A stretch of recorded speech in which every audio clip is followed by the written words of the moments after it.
अल्हम्दुलिल्लाह वकफ़ा वस्सलातु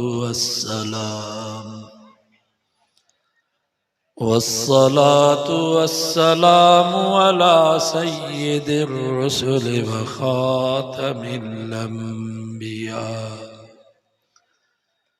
अम्मा बअदु फ़अऊज़ु बिल्लाहि मिनश शैतानिर रजीम बिस्मिल्लाहिर रहमानिर रहीम अलम तर कैफ़ ज़रबल्लाहु मसलन कलिमतन तय्यिबह कशजरतिन तय्यिबतिन अस्लुहा साबितुन व फ़रउहा फ़िस्समा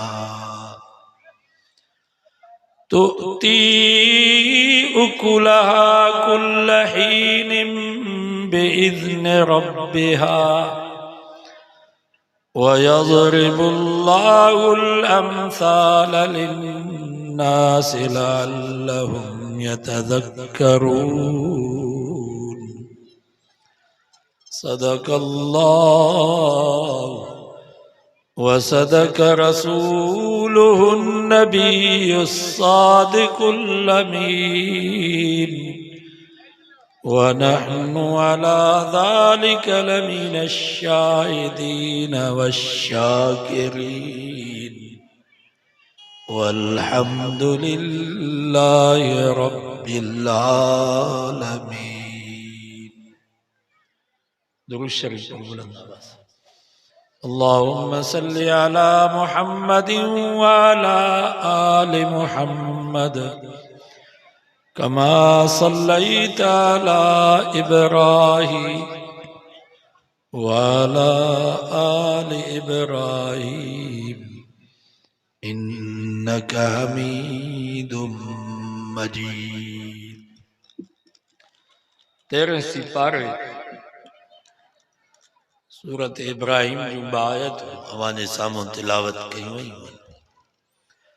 इन आयतुनि में अल्लाह ताला हिकिड़ो मसलो सम्झाइण जे लाइ एक अजीब ऐं ग़रीब मिसाल बयान फरमायो। कुरान मजीद में केतिरनि जायुनि ते अल्लाह से मिसाल ॾिना, छो त मिसाल सां जेका ॻाल्हि बयान कबी आहे उहा जल्दी सम्झ में ईंदी। जीअं हिन ई सूरत में अल्लाह ताला तौहीद जो मसलो बयान करण जे लाइ हिकिड़ो मिसाल बयान फरमायो। फरमाई मसलुल लज़ीन कफ़रू बिरब्बिहिम आमालुहुम करमात। अल्लाह से फरमायो मुशरिक जे पूरी जिंदगी जी इबादत उन जूं नेकियूं उन जा अमाल साले छार ऐं वारीअ जे दड़े वांगुरु अथव। इश्तद्दत बिहिर रीहु फी यौमिन आसिफ। छार जो दड़ो वारीअ जो दड़ो पियो हुजे, ओचितो जो तेज हवा आई, हवा जो सख्त झोलो आयो त छार ऐं वारी ज़रा ज़रा थी वई। अल्लाह से फरमायो मुशरिक जे पूरी जिंदगी जी इबादत उन जूं नेकियूं उन जा अमाल साले इसराफील जे फूक सां ज़रा ज़रा थी वेंदा। क़यामत जे ॾींहुं साम्हूं हिकिड़ी बि नेकी न हूंदसि। वरी आगे सिपारे सूरत नूर में अल्लाह ताला इहो ई मसलो सम्झाइण जे लाइ वरी हिन नमूने सां मिसाल ॾेई करे सम्झायो। फरमाई वल्लज़ीन कफ़रू आमालुहुम कसराबिन बिक़िय्यह। रब फरमायो मुशरिक जे पूरी जिंदगी जी इबादत उन जूं नेकियूं उन जा अमाल साले हिक रुञ वांगुरु अथव। हिकिड़ो उञारो माण्हू प्यासो माण्हू सख्त गर्मी में टाक मंझंदि जो कंहिं बयाबान बरबट में वञे पियो त परे खां पाणी जा तलाव ॾिसण में आयसि। डेरा मुराद खां परते वञिबो सिबी गर्मी में बरपट उते रोड ते तव्हां बीहंदव त परे खां तव्हांखे पाणी जा तलाव ॾिसण में ईंदा। यहसबुहु ज़मआनु माआ, उन्यारो ऐं प्यासो माण्हू ईअं सम्झंदो त शायदि पाणी आहे, पर हत्ता इज़ा जाअहु लम यजिदहु शैआ, वेझो जो आयो त पाणीअ जो ढुक बि कोन हो, उन में तड़पी मरी वियो। अल्लाह साईं फरमायो मुशरिक जे पूरी ज़िंदगी जी इबादत, उन जूं नेकियूं, उन जा अमाल साले इन रुञ वांगुरु अथव जंहिंखे प्यासो माण्हू पाणी पियो सम्झे, पर हक़ीक़त में पाणी हुयो कोन। ही वेचारो भी खुश पियो थो थिए त मां नमाज़ूं भी पढ़ां थो, तिलावत भी कयां थो, जिक्र भी कयां थो, दुरूद भी पढ़ां थो, तहज्जुद भी पढ़ां थो, मीलाद भी मल्हायां थो, पर कुरान थो फमा वजदल्लाह इंदहु फवफ़ाहु हिसाब। क़यामत जे ॾींहुं जॾहिं इन जी अल्लाह जी आॾो पेशी थींदी, इन जो हिसाब किताब जो वरितो वेंदो त शिरक जे करे सारा अमल चट थी वेंदसि, साम्हूं हिकिड़ी भी नेकी न हूंदसि।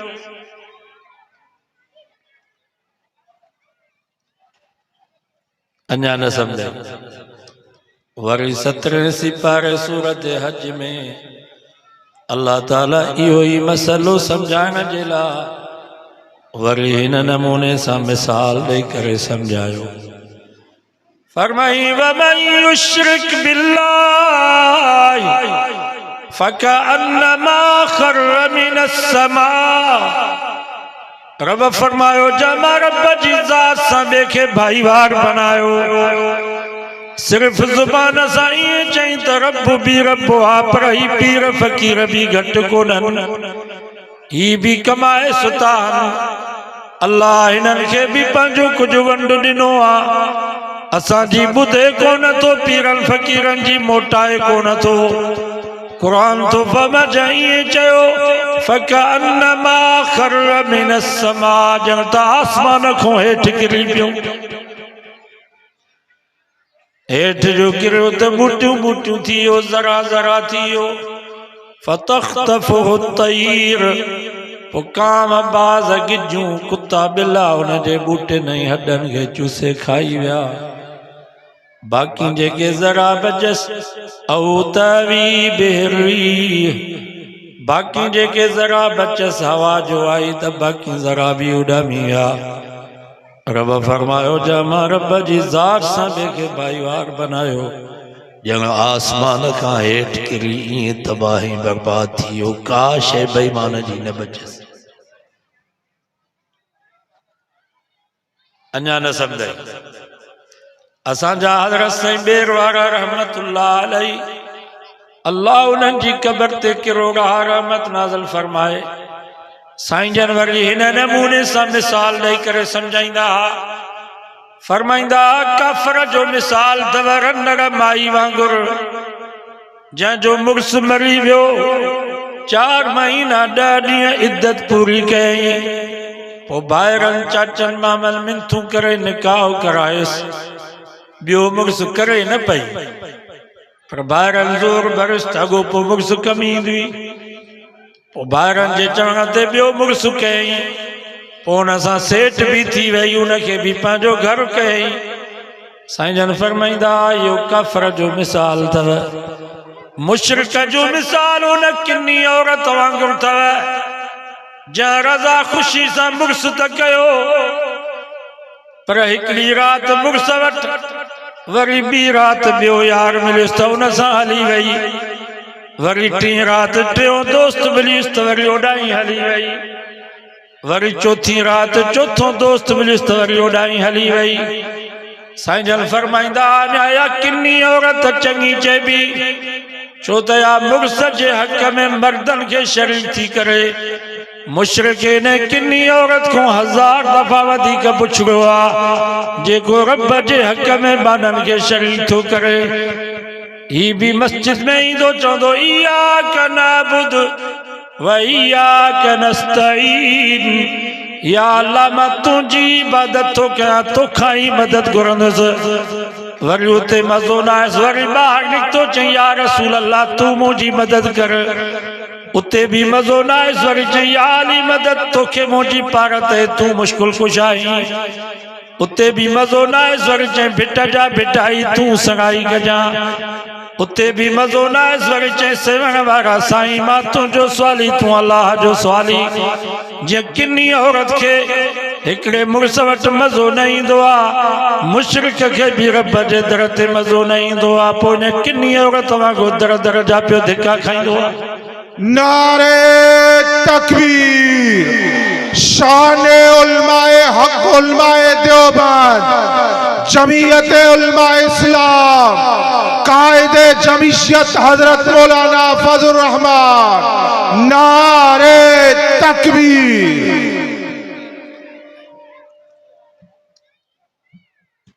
अञा न समझे नबी से 23 साल वाइस कयो माण्हुनि तौहीद न समझी तव्हां कलाक में समझी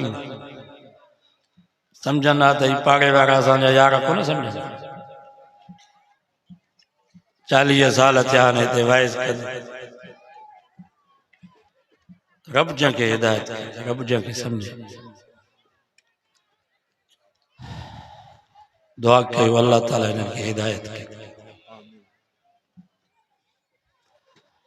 नबी से भी हिकिड़ो मिसाल ॾे पाण फरमायूं 4 भाइर उन्हनि मां हिकिड़ो भाउ मरे पियो वॾे भाउ खे चई अदा तूं मुंहिंजो वॾो भाउ मां तुंहिंजी पीउ जेतिरी इज़त कंदो हुउसि तूं हुकुम कंदे त निमाज़ खे बि पोइते करे तुंहिंजे हुकुम जी तामील कंदो हुउसि अदा अॼु मां मरां थो मरण खां बाद तूं मुंहिंजो कहिड़ो साथ ॾींदे वॾे भाउ चयो भाऊ तूं मरी वेंदे तुंहिंजे गुस्ल जो इंतज़ाम मां कंदुसि तुंहिंजे कफन जो इंतज़ाम मां कंदुसि तुंहिंजे खुशबू जो इंतज़ाम मां कंदुसि तोखे गुस्ल कराए कफन पाराए खुशबू लॻाए सेज ते सुम्हारे जनाज़ो पढ़ी कब्रिस्तान जे हवाले कंदुसि अदा ॿियो मां तुंहिंजो कहिड़ो साथ ॾियां यार मुंहिंजे वस में इहो ई आहे बसि चयां बसि वरी ॿिए नंबर भाउ खे चई अदा तूं मुंहिंजो ॿियो नंबर भाउ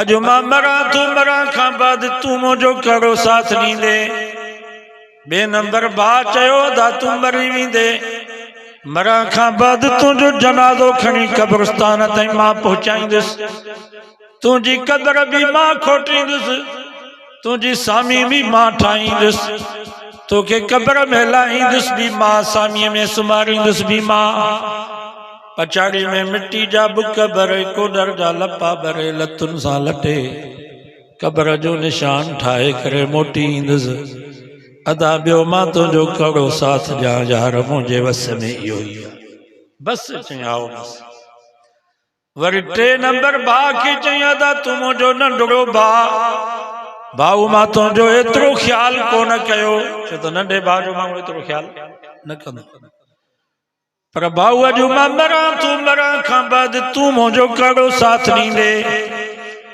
नंढे भाउ चयो अदा घबरा न तूं मरी वेंदे क़ब्र में बि तोसां गॾु सुम्हंदुसि माशर जे मैदान में बि तुंहिंजो बांह ॿेली हूंदुसि पुलसरात जे वक़्त में भी तो सा कुल्लो कुल्ले सा मिलाए हलंदुसि अदा जेस ताईं जन्नत में न पहुचंदे तेस ताईं तुंहिंजो साथ न छॾींदुसि ये नबी से मिसाल ॾेई करे मुंहिंजे नबी फरमायो इहो वॾो भाउ अथव तव्हांजो माल तव्हांजी मिल्कियत दुनिया दौलत ई ज़मीन जायदाद इहो तव्हांजो वॾो भाउ अथव जेको कब्रिस्तान ताईं बि तव्हां सां गॾु कोन थो हले बंगलो भी हिते गाड़ी भी हिते ज़मीन भी हिते मेयूं ढगियूं भी हिते बकरियूं रिढूं भी हिते वध में वध इहो माल एतिरो कंदो जो कफन वठंदा साबुण वठंदा खुशबू वठंदा कब्रिस्तान ताईं गॾु कोन हलंदो हलंदो कब्रिस्तान ये मेयूं ढगियूं ये पैसा भला जनाजे सां गॾु रखोसि पासे में या गाड़ी भला 4 करोड़ वारो सिराज दुरानी सां गॾु वयूं गाॾियूं ये बंगला का शइ नबी से फरमायो तव्हांजो वॾो भाउ अथव जेको कब्रिस्तान ताईं बि तव्हां सां गॾु कोन थो हले। फरमायो ॿियो नंबर तव्हांजो भाउ तव्हांजो अहल अयाल अथव। ये पुट ये भाइर ये भाटिया ये सौट मासा त मारोट पुफाट यो अहल अयाल अधु अहल अयाल त घर में मोकिलाईंदो। अम्मा भी घर में मोकिलाईंदी, न्याणी भी घर में मोकिलाईंदी, भेण भी घर में मोकिलाईंदी, घरवारी भी घर में मोकिलाईंदी, मासी पुफी भी घर में मोकिलाईंदी। ये वेचारियूं त जनाज़े गाह ताईं भी कुल्हो ॾेई न ईंदियूं, घर जे दरवाज़े खां ॿाहिरि भी कोन निकिरंदियूं। अधु अहल अयाल त घर में ही बेवफा, बाक़ी अधु अहल अयाल कब्रिस्तान ताईं हलंदो। कब्र में सुम्हारींदा, पछाड़ी में मिट्टी जा बुक भरे, कूड़र जा लपा भरे, लतुनि सां लटे कब्र जो निशान ठाहे अचे तॾहिं ते पहुचंदा। मुंहिंजे नबी फरमायो ॿियो नंबर भाउ अथव अहल अयाल।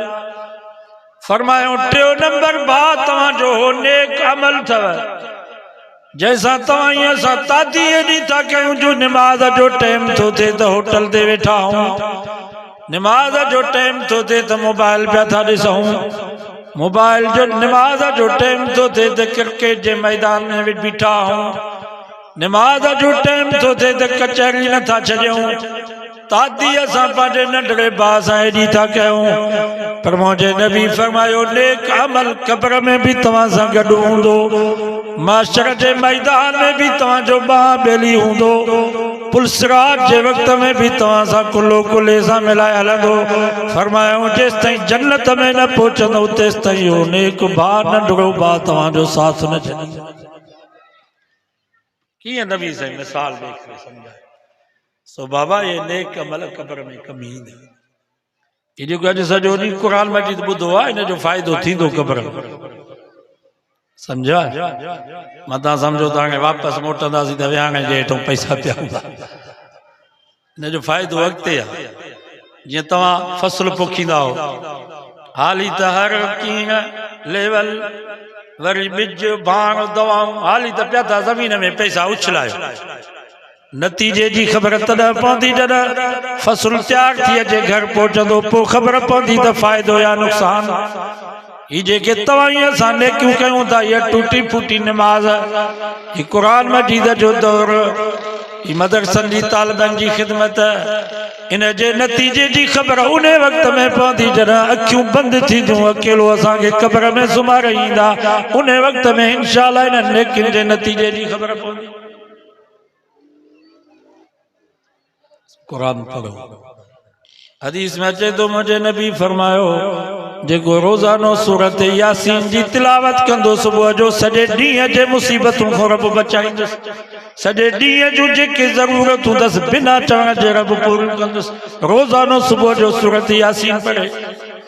फरमायो जेको रोज़ानो सूरतुल वाक़िया जी तिलावत कंदो, मुंहिंजे नबी फरमायो कॾहिं बि इन जे घर में फ़क़्र फाको न ईंदो, कॾहिं बि बुख ऐं बदहाली तंग दस्ती माशी तंगी न ईंदसि, कॾहिं बि घर में खोट कोन ईंदसि। अॼु अटो न आहे, अॼु लूण मिर्च न आहे, अॼु पैसो न आहे। मुंहिंजे नबी फरमायो रोज़ानो सूरतुल वाक़िया जी तिलावत कयो, अल्लाह ताला तव्हांजो कॾहिं बि घर में फ़क़्र फाको बुख ऐं बदहाली न ईंदी। नबी से जा वज़ीफ़ा अथव। फरमायो जेको रोज़ानो सुम्हण खां अॻु में सूरत मुल्क पढ़ंदो, क़यामत ताईं क़ब्र जो सफ़र आसान थी पवंदुसि। या सूरत मुल्क उन जे क़ब्र में रोशन थी बीहंदी, रब खे चवंदी या अल्लाह मां तुंहिंजे क़ुर में आया या न, रब सां ॻाल्हाईंदी। रब फरमाईंदो हा तूं मुंहिंजे क़ुर में आई। हदीस में अचे तो मुझे नबी फरमायो सूरत तबारक रब के चौंदी या अल्लाह या मुझे पढ़ण वारे के माफ़ कर या मूंखे कुरान मजीद मुंह कढी छॾ। एतिरी हुज्जत केर मौलवी कंदो? असां पीर मुर्शिद। सूरत मुल्क कब्र में रब सां ॻाल्हाईंदी या अल्लाह मूंखे कुरान मजीद मुंह कढ या मन मुझे पढ़ण वारे के माफ़ कर। हदीस में अचे तो रब फरमाईंदुसि तोखे कुरान मजीद मां कोन कढंदुसि, बाक़ी तुंहिंजे पढ़ण वारे के मां माफ़ थो कयां। पंहिंजे बच्चन खे क़ुर पढ़ायो। वॾा तबलीग जमात में वञो, दीन सिखो। माण्हू त चवनि था त दीन असां सम्झूं वेठा आहियूं, इंडिया वारनि खे दीन सम्झायो। वरी पुछजनि त गुस्ल जे न फर्ज़नि जी ख़बर, न वाजिबनि जी ख़बर, न सुन्नत जी ख़बर, न मुस्तहब जी। गुस्ल जेको फर्ज़ आहे उन जी ख़बर अथव, वाजिब घणा, सुन्नतूं घणियूं, मुस्तहब घणा। हिते जेकर मां इम्तिहान वठां त सभु नापास थींदो इंशाअल्लाह। वुज़ूअ जा फर्ज़, वाजिब, सुन्नतूं, वुज़ूअ जा बनंदड़, वुज़ूअ जा मकरूहात, नमाज़ जा फर्ज़, अंदरियां ॿाहिरियां, वाजिब, सुन्नतूं। नमाज़ कहिड़ियुनि ॻाल्हियुनि जे करे फासिद थींदी आहे, बातिल थींदी आहे, सहव जो सजदो करणु पवंदो आहे। इहो चङनि भलनि पेशमामनि खे बि ख़बर न आहे। तंहिंजे करे मां पेशमामनि खे चवंदो आहियां त घटि में घटि नमाज़ जा मसाला त सिखो। इहे जेके वीचारा हाफ़िज़ हूंदा आहिनि, आलिम न आहिनि, आलिमनि खे ख़बर आहे, पर जेके हाफ़िज़ आहिनि उनखे ख़बर न आहे मसइलनि जी। त पेशमामी कयो था त घटि में घटि नमाज़ जा मसाला सिखो। दीन जे सम्झण जी ज़रूरत आहे या न? ऐं वरी इलेक्शन अचे त अज़म कयो त इंशाअल्लाह साथ उलमा जो ॾींदासीं। तव्हांखे मुबारक हुजे, तव्हां खटियल हो। असांजी हार त आहे ई कान, असांजी हार आहे ई कान, असां खटियल आहियूं। जंहिं ॾींहुं साईं रुशदुल्ला साहिब फार्म भरायो उन वक़्त में कामयाब थी। नाकामी क़ौम जी, असांखे भली हिकु बि वोट न मिले असां कामयाब आहियूं। ऐं वॾेरा ख़ुशि न थियनि त असां मैदान छॾींदासीं, असां मैदान छॾींदासीं न, मैदान ख़ाली न। असां ग़ालिब आहियूं। असां कुरान मजीद में अल्लाह से फरमाया इन्न जुंदना लहुमुल गालिबून। रब फरमा असांजो लश्कर ग़ालिब आहे, असांजो लश्कर। मां तव्हां खां पुछां थो, ही आलिम, ही तालिब, ही हाफ़िज़, ही कारी, असांजा मौलवी त असेंबली में 6 या 7, पर हिकिड़ो ई असांजो शेर कायदे जमियत मौलाना फज़ल रहमान असेंबली में दलाइल जे लिहाज़ सां पूरी दुनिया जे ग़ालिब आहे। दलाइल जे लिहाज़ सां को मुक़ाबिलो कंदो? मौलाना भली वज़ीर आज़म हुजे, सदर ज़रदारी हुजे, असेंबली जा जेके मेंबर आहिनि, दलाइल जे लिहाज़ सां असां ग़ालिब आहियूं। इंशाअल्लाह असां जाॾो ॻाल्हाए न सघंदा। 1974 में असांजा मौलवी 6 हुया, पर 6 मौलवी 142 ते ग़ालिब थी विया कि न? 6 मौलवी 142 ते ग़ालिब थी विया कि न? अल्हम्दुलिल्लाह असां ग़ालिब आहियूं। ही वाइज़ हलनि पिया, ही मदरसा हलनि पिया, ही सभु पीपल्स पार्टी वारा, PTI वारा, ही कम्युनिस्ट दहरिया, इन्हनि खे पेट में सूर आहे, पेट में वकड़ अथनि त ही मौलवी वधनि छो पिया? हेॾा वाइज़ जलसा छो था थियनि? हिननि जे वस में हुजे त असांखे जलसा करणु न ॾियनि। इंशाअल्लाह अल्हम्दुलिल्लाह असांजी कुवत आहे। ऐं दुआ कयो राशिद महमूद खे, भली न आयो आहे, जमात जी मसरूफ़ियात आहे, पर पोइ बि उन्हनि जे लाइ दुआ कयो, अल्लाह उन्हनि जी हिफ़ाज़त करे। राति खानपुर में हिकिड़ो मौलवी मिलियो मूंखे पंजाब जो, चई तव्हां सिंध वारा ख़ुशि नसीब आहियो, जो आज़ादी सां तव्हां वाइज़ था कयो पिया। पंजाब में मौलवी मज़लूम आहे, पंजाब में मौलवी ख़ुतबे खां सवाइ जुमे जॾहिं वाइज़ नथो करे सघे, उते हक़ सच नथो चई सघे। ये राशिद महमूद के दुआ कयो, जंहिं हिननि पीपल पार्टी वारनि जे नक में नकेली विधी आहे। हिननि खे ज़रूरत न आहे जो तव्हां मौलवियुनि खे केरु पुलिस वारो या रेंजर्स या को सरदार या वॾेरो को हथ लाए। पंजाब में हेॾो सूबो आहे, हेॾा मदरसा, पर उतां जा मौलवी मज़लूम आहिनि। अल्हम्दुलिल्लाह तव्हां मौलवी ग़ालिब आहियो। हिननि खे ज़रूरत न आहे जो असांजे कंहिं कारकुन सां बदतमीज़ी बद अख़लाक़ी कनि। हाणे तव्हां ॿुधो हूंदो बिटशा में असांजे तबलीग जमात वारनि सां हिकिड़े वॾेरे बदकलामी कई, बदतमीज़ी कई। उन ई वक़्त में असांजे जमियत जा जवान पहुची थाणे जो घेरो कयूं। 3 लख उन रईस जी पघार आई। गैस में वॾो ऑफिसर हुयो, माण्हू सभु परेशान थी विया, इहो ऑफिसर जेल में कीअं आयो? रोए पियो उते त मां ज़िंदगी भर जेल में न आयो आहियां। हीअ कहिड़ी मुंहिंजे मथां मुसीबत नाज़िल थी आहे जो मां सॼी दुनिया में ज़लील थी वियो आहियां। चई पियो अलाह जो वास्तो अथव मूंखे ॿाहिरि कढो, मां मरंदुसि। पुलिस वारनि चयसि मौलवी अथई। जमियत वारा पहुची विया थाणे जाॾो, उन्हनि गाॾी बीहारी आहे, महिरबानी करे उन्हनि खां माफ़ी वठ, न त लाश हितां जेल मां निकिरंदी। तव्हां ॾिठो हूंदो फेसबुक में, मोबाइल में, पछाड़ी में उन रईस जेको क़ौम जो सरदार हुयो तबलीग जमात खां माफ़ी वठी उन्हनि जी दावत कई चई मां तौबा कई वरी ॿीहर कॾहिं बदतमीज़ी कलामी न कंदुसि तंहिंजे करे तबलीग बि असांजी आहे ये जमीयत भी असांजी आहे जेको जमीयत जो आहे उहो तबलीग जी मुखालफ़त न करे तबलीग असांजे बुज़ुर्गनि जेको तबलीगी आहे उहो जमीयत जी मुखालफ़त न करे तबलीग में रही करे जमीयत जी मुखालफ़त थो करे जमीयत खे वोट नथो ॾे इहो तबलीगी न आहे इहो ॿिए कंहिंजो एजेंट आहे अॼु वाइदो कयो त असां तबलीग में जमीयत में पंहिंजो वक़्तु गुज़ारींदासीं ऐं हिन मदरसनि जी ख़िदमत कयो असांजे आलमनि फ़ैसिलो कयो असां पिनी करे चंदा करे मदरसा हलाईंदासीं न त हुकूमत चवे पई असांखे हुकूमत चवे थी ज़रदारी साहब चवे थो त मदरसा तव्हांखे ठाराए ॾियूं स्कूलनि वांगुरु टाइल मार्बल उस्तादनि जूं पघारूं ॾियूं मस्जिद जे पेशमामनि खे असां 50,000 ॾियूं चवनि था हू जेको ॿियो इदारो आहे जामियत रशीद वारा उन्हनि खे त ॾियनि था असांजे क़ाइदे जमीयत मौलाना फज़ल रहमान साहब फरमायो आहे असां पिनी करे चंदा करे मदरसा हलाईंदासीं 50,000 त पंहिंजी जाते 50 लख बि तव्हांजे मुंहं में हुजे मां जो 50,000 वठां ज़रदारीअ खां पोइ जुमे जे ॾींहुं दुआ घुरां या अल्लाह ज़रदारी जी पारत ज़रदारी जो सायो असां ते हमेशह रख ज़रदारीअ खे मार जा न क़ब्र में हिसाब न कजां आख़िरत में भी हिसाब न कजां ये सब बेईमान पीपी वारा बाज़ार त दुआऊं घुरनि था नी ज़रदारी जी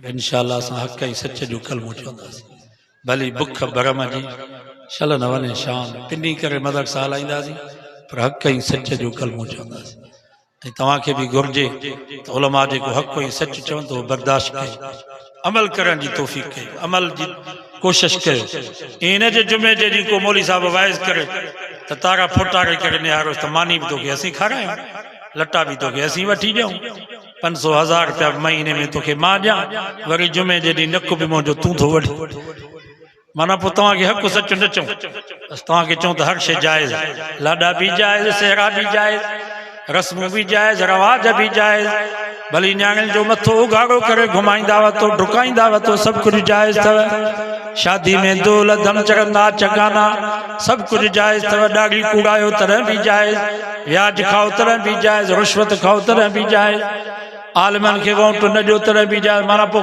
तव्हांजे मर्ज़ी वारो वाइज़ कयूं असांखे सब कुछ मिलियो आहे दीन जे करे ये मूंखे जेके लटा ॾिसो था ये दीन जे करे मिलिया ये वास्कोटी भी दीन जे करे मिली हिकिड़ो दोस्त हाणे 4 वॻा सिबराए मोकिले दीन जे करे असांखे पैसा मिलनि दीन जे करे असांजा माण्हू हथ चुमनि दीन जे करे न त जोगी त खोड़ घुमंदा पिया वतन केरु उन्हनि खे मानी जी सलाह बि कोन पियो करे जॾहिं रब असांखे दीन जे करे हेॾो अॾियो आहे पोइ उन रब जो सही पैगाम उम्मत ताईं पहुचाइजे या लिकाइजे तव्हां बि बर्दाश्त कयो वाइज़नि में इन नीयत सां ईंदा कयो त दीन जूं ॻाल्हियूं ॿुधंदासीं उन ते अमल कंदासीं इन नीयत सां ईंदा कयो त गुनाह बख़्शराईंदासीं इंशाअल्लाह अॼु तव्हां सुबुह खां वठी हिन वक़्त ताईं इन नीयत सां आया हो त दीन जूं ॻाल्हियूं ॿुधंदासीं अज़म कयो त ते सोच वीचार करे वरी अमल बि कंदासीं ऐं गुनाह बख़्शराइण जी नीयत सां आया हो इंशाअल्लाह हितां वापसि वेंदासीं त सभु गुनाह बख़्शराए वञी घर पहुचंदासीं इन नीयत सां न ईंदा कयो त मौलवी चवनि छा था कमियूं कोताहियूं असांजूं न ॾिसंदा कयो पोइ इंशाअल्लाह मरण जी देरि आहे जन्नत में पहुचण में देरि न आहे या क़ब्र बज़ाहिर मिट्टी जो ढेर आहे पर हेठि जन्नत जे बाग़नि मां हिकिड़ो बाग़ आहे बसि हिकु नंढड़ो आहे उहो नात पढ़े हिन वीचारे जो पीउ शहीद थी घर में हिन जे पीउ खे मारियो वॾो वॾो इहो इंसाफ़ कोन्हे पाकिस्तान में इंसाफ़ न आहे पर इंसानियत ई न आहे मीरपुर ख़ास में 7 सालनि जी मासूम न्याणी 3 ॼणनि हुन सां ज़्यादती करे हुनखे मारे हुनजो लाश वाह मिलियो इंसाफ़ मिलियो इंसानियत नौकोट में हिकिड़ी औरत थाणे ते पहुती पुलिस वारनि खे चई मूंखे पुट खां बचायो मुंहिंजो पुट मूंसां ज़ोरी ज़्यादती थो खैरपुर में हिकिड़ी औरत मुड़ुस खे 4 बच्चनि खे मारियो मां पंहिंजे बच्चनि खे मारे थी बाक़ी बच्चो छा अरे ज़ालिम तुंहिंजी मुड़ुस सां दुश्मनी आहे उनखे मार हिननि मासूमनि तुंहिंजो कहिड़ो क़सूर कयो आहे जन खे रत जूं बाल्टियूं ॾेई करे तो ॼणियो आहे हिननि क़सूर तुंहिंजो कहिड़ो कयो आहे पर मां पंहिंजे बच्चनि खे कोई चई इंसानियत ख़तम ये मदरसा कुरान मजीद पढ़जे तो जंहिंजे करे बच्चा पिया तव्हांखे ख़बर न आहे साईं तव्हांखे ॿुधाई साईं अब्दुल्ला तफ़सीर बेज़ावी में हदीस है अल्लाह ताला हिकिड़े फ़रिश्ते खे मोकिलियो फलाणे ॻोठ जी चकी मथे खणी करे ऊंधो सटी उहो फ़रिश्तो जो आयो ॾिठई त हिकिड़ो नंढड़ो बचिड़ो आहे जेको पढ़े थो बिस्मिल्लाहिर रहमानिर रहीम फ़रिश्ते अर्ज़ कयो या अल्लाह तुंहिंजो त हुकुम हुयो त हिन ॻोठ जी चकी मथे खणी करे ऊंधो सटी पर या अल्लाह हिकिड़ो बचिड़ो आहे जंहिंजे ज़ुबान ते तुंहिंजो नालो आहे जेको तोखे रहमान ऐं रहीम पियो थो चवे हदीस में अचे थो अल्लाह ताला फरमायो बसि हिन नंढड़े बच्चे जे बिस्मिल्लाह पढ़ण जे करे 40 साल हिन ॻोठ तो मां अज़ाब टारे थो अरे बाबा इन्हनि जे करे बच्चा पिया हो जन तो तव्हांजी कावड़ लहे ई कान थी वॾे में वॾी कावड़ बि तव्हांजी क़ुरान वारनि खे तालब इन्हनि जे करे बच्चा पिया हूं जो सुबुह जो ये नंढड़ा क़ुरान मजीद पढ़नि था रब फरमा जो चङो भला छॾिया सॼो वाइदो के हिननि जी ख़िदमत कंदासीं ये वीचारो शहीद जो बचिड़ो आहे हिन जो ॾाढो मूं वटि आयो रोए पियो चएसि भई हिनखे पढ़ायो था अलहमदिल्ला ॿई हाफ़िज़ थी हिन जो ॿियो बाब हाफ़िज़ 3 जनवरी ते हुननि जी दस्तार आहे हाणे हीउ कहिड़ो केस विढ़ंदो कहिड़ो ई कोर्ट में वेंदो उहे जवाबदार घुमंदा पिया वठनि इंसाफ़